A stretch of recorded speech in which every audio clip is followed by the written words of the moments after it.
Hey everyone, today I'm going to show you how to stop Google Chrome from automatically opening PDFs and have them download instead. Without any further ado, let's get started.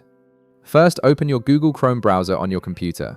Once Chrome is open and running, direct your attention to the upper right corner of your browser window. You'll see three vertical dots, which is Chrome's main menu icon. Go ahead and click on those three dots to reveal a drop-down menu with various options. From the drop-down menu that appears, look for the option labeled Settings and click on it. This will take you to Chrome's main settings page where you can customize how your browser behaves and manages different types of content. Once you're in the settings page, you'll notice a navigation panel on the left side of your screen. In this left side panel, locate and click on Privacy and Security. This section contains all the important settings related to how Chrome handles websites, permissions, and different types of content you encounter while browsing.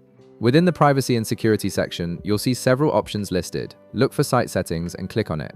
This area is where Chrome lets you control how specific websites and content types behave, giving you granular control over your browsing experience. Now, scroll down through the Site Settings page until you find Additional Content Settings.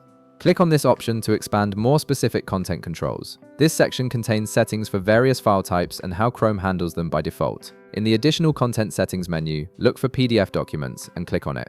This is the specific setting that controls whether PDFs open directly in your browser or get downloaded to your computer instead. Chrome's default behavior is to open PDFs in the browser, but you can change this to better suit your workflow. Finally, you'll see two radio button options. One says Open PDFs in Chrome, and the other says Download PDFs. Click the radio button next to Download PDFs. By selecting this option, you're telling Chrome that whenever you click on a PDF link, instead of opening it in a browser tab, Chrome should download the file directly to your Downloads folder. This gives you more control and lets you choose which PDF viewer you want to use. And that's it. You've successfully changed Chrome's behavior, so PDFs will now download instead of opening in the browser. If this video helped you out, be sure to leave a like, subscribe, and I'll see you in the next one.